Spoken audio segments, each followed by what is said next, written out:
মামা বাড়িতে পৌঁছে গেছি, অনুষ্ঠান রয়েছে। এই শান্তিমাতা হরিচাঁদ ঠাকুরের উপলক্ষে অনুষ্ঠান করা হয়। আমি যেদিন জন্মগ্রহণ করেছি সেদিনই আমার মায়ের দাদু মারা গেছে, তো সেই উপলক্ষে অনুষ্ঠানটা করা হয়। আমি ছোট থেকেই দেখে আসছি, আমার জন্মদিনের দিন থেকে শুরু করে 3 দিন ধরে বাড়িতে অনুষ্ঠান হয় মামা বাড়িতে। প্রায় 25 বছর ধরে হচ্ছে এই অনুষ্ঠান। দাদু বাড়ি থেকে সোজা চলে এসেছি এখন আমি ছোট মামার বাড়িতে। দেখো কত সুন্দর ফুলের বাগান করেছে বাড়ির সামনে দিয়ে।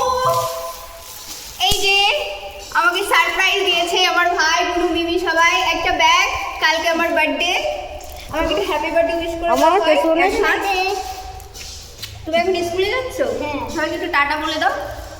হ্যাঁ, এদিকে দেখো আমার মিমির জন্মদিনের আগে একটা ব্যাগ কিনে রেখেছে আমাকে সারপ্রাইজ দেবে বলে। এখন আমার ভাই চলে যাচ্ছে স্কুলে, আমার বোনও দিতে যাচ্ছে ওকে। ও ক্যামেরা অন দেখলেই টাটা করে দেয়, কারণ ও সত্যিই বলছে ওর মনটা এত ভালো। আমি ওকে বলিও না যে টাটা করো ভাই, টাটা করছে আর বলছে দিদি তুমি চলে যাও, মা ভাত বেড়ে রেখেছে, আমার খাওয়া হয়ে গেছে। কালকে বাড়িতে লক্ষ্মী পুজো হচ্ছে, সেই উপলক্ষে আজকে নিরামিষ খাওয়া হবে, কারণ একদিন আগেই নিরামিষ খেতে হয়। দিদুনও রয়েছে। একটা সত্যি কথা বলবে, ভাতের সঙ্গে চানাচুর কিংবা নিমকি ভাজা খেতে কে কে পছন্দ করো?